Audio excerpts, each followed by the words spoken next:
जय हिंद प्यारे साथियों, स्वागत है आप सभी का यूपी पुलिस कांस्टेबल री एग्जाम के लिए सामान्य ज्ञान के एक और महत्वपूर्ण प्रैक्टिस सेट में। ये प्रैक्टिस सेट आपके आने वाले यूपीपी एग्जाम के लिए बहुत ही इंपॉर्टेंट रहेगा, इसलिए साथियों आप सभी लोग वीडियो को पूरा देखें। तो चलिए आज की वीडियो शुरू करते हैं। पहला प्रश्न है, चुंबकीय चालक घनत्व की इकाई क्या है? तो इसका राइट ऑप्शन हो जाएगा ऑप्शन नंबर बी, टेस्ला, जो कि चुंबकीय चालक घनत्व की इकाई है। इसका प्रतीक चिन्ह जो कि टी है, इसको टी से लिखते हैं। वहीं अर्ग की बात करें तो सीजीएस पद्धति में अर्ग, जो कि सीजीएस पद्धति में ऊर्जा का मात्रक होता है। न्यूटन, तो न्यूटन बहुत ही प्रसिद्ध है, जो कि बल का मात्रक है, अक्सर एग्जाम में देखने को मिल जाता है। अगला, द्रवों का घनत्व मापने के लिए किस उपकरण का उपयोग किया जा सकता है? तो द्रवों का घनत्व मापने के लिए जिस उपकरण का उपयोग किया जाता है उसका नाम है पिक्नोमीटर। राइट ऑप्शन डी इसका हो जाएगा। एनीमोमीटर की बात करें तो एनीमोमीटर से वायु वेग मापा जाता है। वेवामीटर से, तो वेवामीटर से मिट्टी का यांत्रिक गुण मापा जाता है। और यूडियोमीटर से गैस के मिश्रण का आयतन परिवर्तन ज्ञात करने के लिए यूडियोमीटर का उपयोग किया जाता है। अगला, मौर्य राजवंश के आखिरी शासक कौन थे? अशोक, बिंदुसार, बृहद्रथ, पुष्यमित्र। तो मौर्य राजवंश के आखिरी शासक जो कि बृहद्रथ थे, राइट ऑप्शन सी हो जाएगा। इनकी हत्या इनके ही सेनापति जिनका नाम था पुष्यमित्र शुंग, इन्होंने ही कर दी थी। और 185 ईस्वी में बृहद्रथ की हत्या के बाद पुष्यमित्र शुंग ने ही शुंग राजवंश की नींव डाली थी। तो राइट ऑप्शन इसका सी हो जाएगा। अगला, निम्नलिखित में से त्रिपिटक किससे संबंधित है? जैन धर्म से, वैष्णव धर्म से, पारसी धर्म से या फिर बौद्ध धर्म से? तो त्रिपिटक जो कि बौद्ध धर्म का आधारभूत और मुख्य ग्रंथ है, ठीक है। भगवान बुद्ध के उपदेश इन्हीं तीनों साहित्य खंडों में संकलित हैं। तो राइट ऑप्शन हो जाएगा बौद्ध धर्म, डी करेक्ट ऑप्शन होगा। अगला, पुरी में पुरुषोत्तम जगन्नाथ मंदिर के निर्माण का संबंध किस राजवंश से था? तो राइट ऑप्शन हो जाएगा ऑप्शन नंबर सी, गंग राजवंश से था, ठीक है। अगला, ब्लीचिंग पाउडर बनाने के लिए निम्नलिखित में से किस गैस को बुझे चूने से गुजारा जाता है? तो ब्लीचिंग पाउडर बनाने के लिए क्लोरीन को बुझे चूने के साथ गुजारा जाता है। तो राइट ऑप्शन इसका ऑप्शन नंबर बी हो जाएगा। ब्लीचिंग पाउडर रासायनिक रूप से कैल्शियम ऑक्सीक्लोराइड कहा जाता है। अगर इसका रासायनिक सूत्र देखेंगे तो CaOCl2 इसका रासायनिक सूत्र होता है, ध्यान रखेंगे। अगला, निम्नलिखित में से कौन सा जिंक का एक अयस्क है? तो इनमें से जिंक का एक अयस्क जो कि है स्फेलेराइट, ठीक है। तो राइट ऑप्शन ए इसका हो जाएगा। जिंक के प्रमुख अयस्क होते हैं जिनमें स्फेलेराइट शामिल है, जिंक ब्लेंड है और कैलेमाइन आदि हैं। ये सभी आप लोग ध्यान रखेंगे। अगला, कोरिंगा गरान वन्यजीव अभ्यारण्य कहां पर स्थित है? तो कोरिंगा गरान वन्यजीव अभ्यारण्य जो कि आंध्र प्रदेश राज्य में है। तो राइट ऑप्शन इसका ऑप्शन नंबर डी हो जाएगा। साथ ही यह भारत में पश्चिम बंगाल के सुंदरवन डेल्टा के बाद देश का दूसरा सबसे बड़ा मैंग्रोव वन क्षेत्र है, ये भी ध्यान रखेंगे। अगला, कुतुब मीनार का निर्माण किसने पूर्ण करवाया था? तो राइट ऑप्शन हो जाएगा option number D, Qutub Minar का निर्माण इल्तुतमिश ने करवाया था, डी करेक्ट ऑप्शन हो जाएगा। और दिल्ली सल्तनत का वास्तविक संस्थापक अगर आपसे पूछे तो दिल्ली सल्तनत के वास्तविक संस्थापक जो कि इल्तुतमिश ही थे। अगर संस्थापक पूछे तो कुतुबुद्दीन ऐबक थे, और वास्तविक पूछे तो वास्तविक संस्थापक इल्तुतमिश थे, ये ध्यान रखेंगे, ठीक है। इसका निर्माण कार्य गुलाम वंश के संस्थापक जो कि कुतुबुद्दीन ऐबक ने शेख ख्वाजा बख्तियार काकी की याद में 1199 में शुरू किया था, लेकिन पूर्ण किसने करवाया? तो इल्तुतमिश ने पूरा करवाया था, ये ध्यान रखेंगे, बहुत ही इंपॉर्टेंट है। अगला, निम्नलिखित में से भूदान आंदोलन के अग्रणी कौन है? महात्मा गांधी, अरविंदो घोष, स्वामी विवेकानंद, विनोबा भावे। तो भूदान आंदोलन के अग्रणी जो कि विनोबा भावे हैं, right option option number D हो जाएगा। भूदान आंदोलन जिसे रक्तहीन क्रांति के रूप में जाना जाता है, यानी कि भूदान आंदोलन को रक्तहीन क्रांति के नाम से भी जाना जाता है, ये ध्यान रखेंगे। अगला, भारतीय स्वतंत्रता संग्राम के निम्नलिखित क्रांतिकारियों में से किसे मास्टर दा कहा जाता है? चंद्रशेखर आजाद, सूर्यसेन, बाल गंगाधर तिलक, बिपिन चंद्र पाल। तो भारत की स्वतंत्रता के लिए संघर्ष करने वाले प्रसिद्ध क्रांतिकारियों में से एक सूर्यसेन को मास्टर दा के नाम से संबोधित किया जाता है, कहा जाता है। तो राइट ऑप्शन डी इसका बी हो जाएगा। ठीक है, अगला, प्रसिद्ध संगीतकार अरविंद पारिक किस संगीत वाद्य यंत्र के साथ जुड़े हुए हैं? तबला, सितार, बांसुरी, शहनाई। तो सबसे पहले बात कर लेते हैं अरविंद पारिक के बारे में।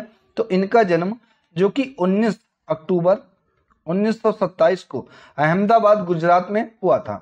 और अरविंद पारिक जो कि सितार नामक वाद्य यंत्र से जुड़े हुए एक प्रसिद्ध संगीतकार हैं। तो right option option number B इसका होगा।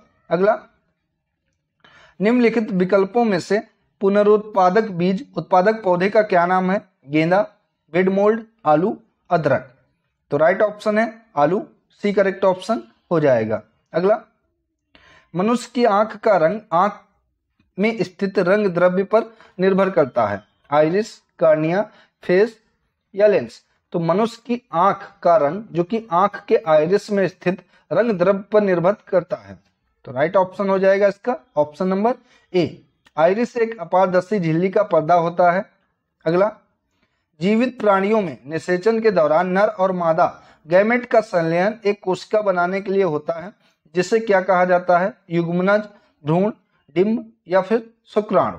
तो इसका राइट ऑप्शन हो जाएगा ऑप्शन नंबर ए, इसे युग्मनज कहा जाता है। ए करेक्ट ऑप्शन होगा। अगला, गरीबी रेखा से नीचे के लोगों का अनुपात रिक्त स्थान है द्वारा अनुमानित किया जाता है। गरीबी सूचकांक, लोगों की संख्या के अनुपात, विस्मोहन सूचक या गरीबी रेखा से नीचे।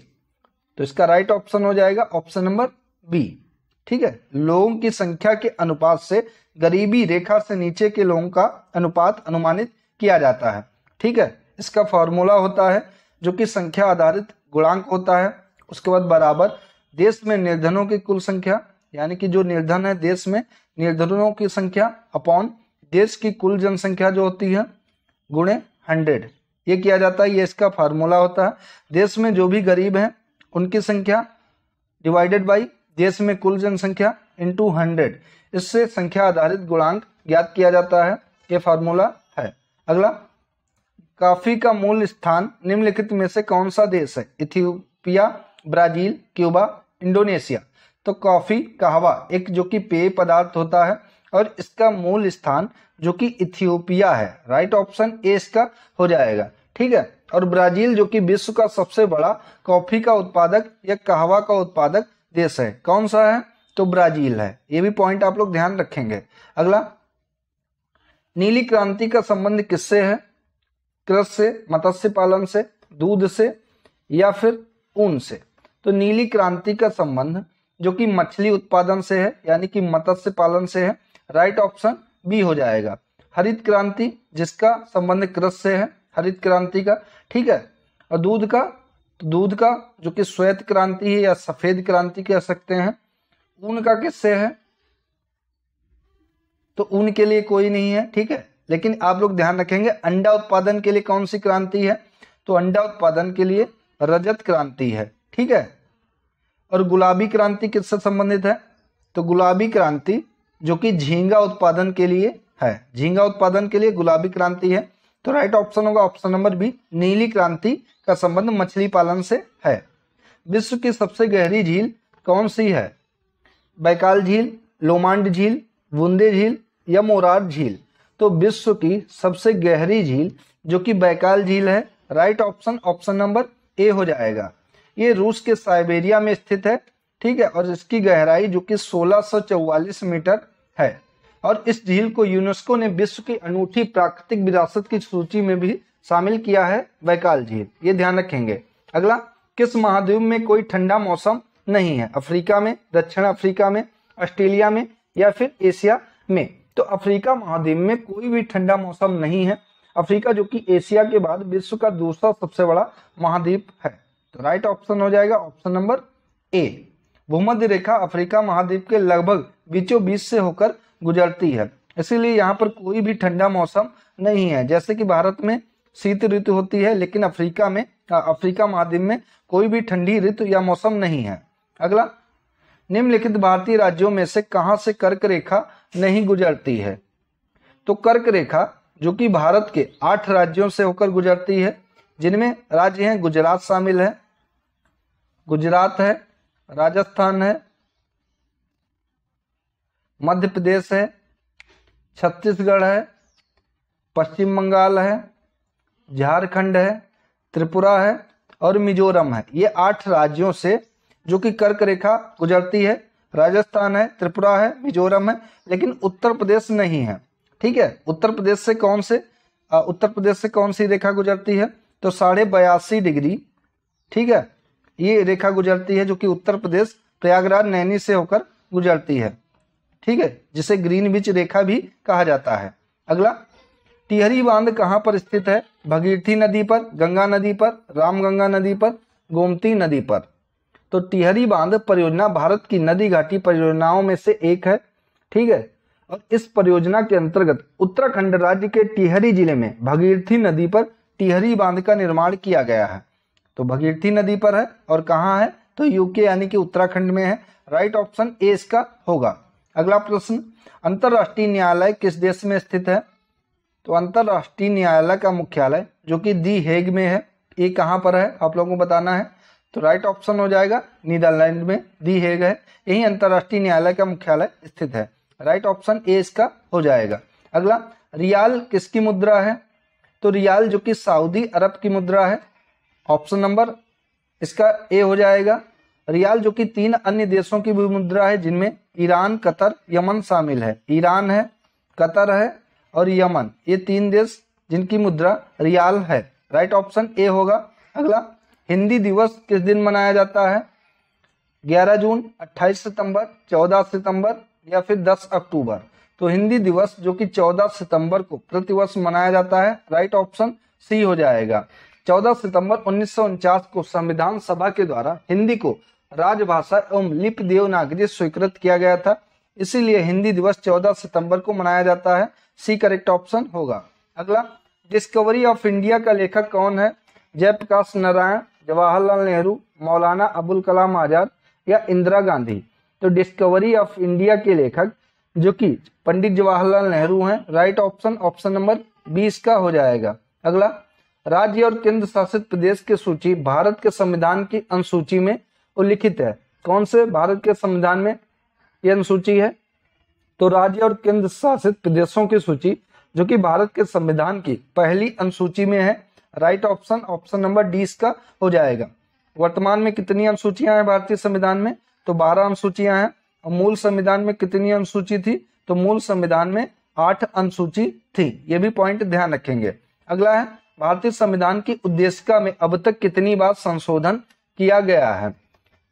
तो भारतीय संविधान की उद्देशिका यानी कि प्रस्तावना में अब तक केवल एक बार संशोधन किया गया है, जो कि 42वें संविधान संशोधन में संशोधन किया गया था। तो right option option number C होगा। और 42वां संविधान संशोधन, जिसे मिनी संविधान भी कहा जाता है, ये 1976 में हुआ था। इसके तहत इसमें 3 नए शब्दों को जोड़ा गया था, जिनमें पहला शब्द था समाजवादी, दूसरा था पंथ निरपेक्ष और तीसरा था अखंडता। इन 3 शब्दों को 42वें संविधान संशोधन के तहत भारतीय संविधान की प्रस्तावना या उद्देशिका में जोड़ा गया था, ये ध्यान रखेंगे। अगला प्रश्न है, लोकसभा के पहले अध्यक्ष कौन थे? जीवी मावलंकर, हुकुम सिंह, बलिराम भगत, अनंत शयनम अयंगर। तो लोकसभा के प्रथम अध्यक्ष जो कि जीवी मावलंकर थे। Right option option number A इसका हो जाएगा। अगला, उत्तर प्रदेश का चरकुला क्या है? तो बुंदेलखंड क्षेत्र की मूल निवासी एक जंगली बिल्ली है, गलत है। अवध क्षेत्र की उपजाऊ जलोढ़ मिट्टी है, ये भी है। लखनऊ क्षेत्र की पारंपरिक कढ़ाई है, ये भी गलत है। ब्रज क्षेत्र का पारंपरिक लोक नृत्य है। तो right option option number D हो जाएगा। चरकुला जो कि ब्रज क्षेत्र का एक पारंपरिक लोक नृत्य है। अगला प्रश्न, वाल्मीकि का आश्रम ब्रह्मवर्त में था, जो कि कहां पर है? बिठूर में, झांसी में, ललितपुर में, उरई में। तो महर्षि वाल्मीकि का आश्रम जो कि ब्रह्मवर्त में था, जो कि वर्तमान में बिठूर में है। राइट ऑप्शन ए इसका हो जाएगा। बिठूर एक प्रसिद्ध हिंदू धार्मिक स्थल है और यह कानपुर जिले में पड़ता है, उत्तर प्रदेश के कानपुर जिले में पड़ता है। अगला, वाराणसी के विश्वनाथ मंदिर का निर्माण किसके द्वारा करवाया गया था? तो इसका निर्माण जो कि 1780 में हुआ था और इसका निर्माण रानी अहिल्याबाई के द्वारा करवाया गया था। ठीक है, और ये उस समय इंदौर की महारानी थी, इन्हीं के द्वारा काशी में या वाराणसी में विश्वनाथ मंदिर का निर्माण करवाया गया था? राइट ऑप्शन ए हो जाएगा। अगला प्रश्न है, स्वतंत्रता के बाद उत्तर प्रदेश के पहले मुख्यमंत्री कौन थे? तो राइट ऑप्शन होगा ऑप्शन नंबर ए, स्वतंत्रता के बाद उत्तर प्रदेश के पहले मुख्यमंत्री जो कि पंडित गोविंद वल्लभ पंत थे। Right option option number A हो जाएगा। ठीक है, और वर्तमान में कौन है? तो वर्तमान में योगी आदित्यनाथ उत्तर प्रदेश के मुख्यमंत्री हैं। अगला प्रश्न, भारतीय पुलिस सेवा आईपीएस के लिए नियंत्रण प्राधिकारी कौन होते हैं? इंपॉर्टेंट है।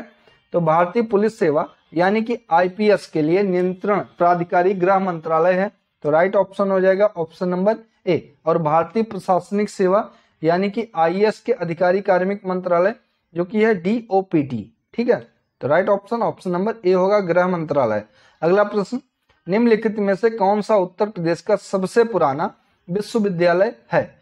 तो उत्तर प्रदेश का सबसे पुराना विश्वविद्यालय जो कि इलाहाबाद केंद्रीय विश्वविद्यालय है। Right option option number D हो जाएगा। इसका अन्य नाम है, इसे पूर्व के ऑक्सफोर्ड के नाम से भी जाना जाता है, इलाहाबाद यूनिवर्सिटी को। ठीक है, इसकी स्थापना अगर पूछे कब हुई थी, तो स्थापना जो कि 23 सितंबर 1887 को इलाहाबाद विश्वविद्यालय की स्थापना हुई थी। किसके द्वारा की गई थी? तो लॉर्ड डफरिन के द्वारा इसकी स्थापना की गई थी। ये भी ध्यान रखेंगे, लॉर्ड डफरिन के द्वारा 23 सितंबर 1827 को इलाहाबाद केंद्रीय विश्वविद्यालय की स्थापना की गई थी और ये उत्तर प्रदेश का सबसे पुराना विश्वविद्यालय है। ये ध्यान रखेंगे। अगला, प्रवासन और विकास रिपोर्ट 2023 किसने जारी की है? तो ये रिपोर्ट जो कि जारी की गई है विश्व बैंक के द्वारा। राइट ऑप्शन ए इसका होगा। अगला प्रश्न है, आकांक्षी ब्लॉक प्रोग्राम की पहली डेल्टा रैंकिंग में शीर्ष ब्लॉक किस राज्य का है? तो इसका करेक्ट ऑप्शन हो जाएगा तमिलनाडु राज्य है, बी करेक्ट ऑप्शन है। अगला, अपने सभी जिलों में हॉल मार्किंग सेंटर खोलने वाला देश का पहला राज्य कौन बना है? इंपॉर्टेंट करंट अफेयर्स का क्वेश्चन है। तो अपने सभी जिलों में हॉल मार्किंग सेंटर खोलने की घोषणा जो कि ऐसा करने वाला देश का पहला राज्य जो कि केरल राज्य है। Right option option number A होगा।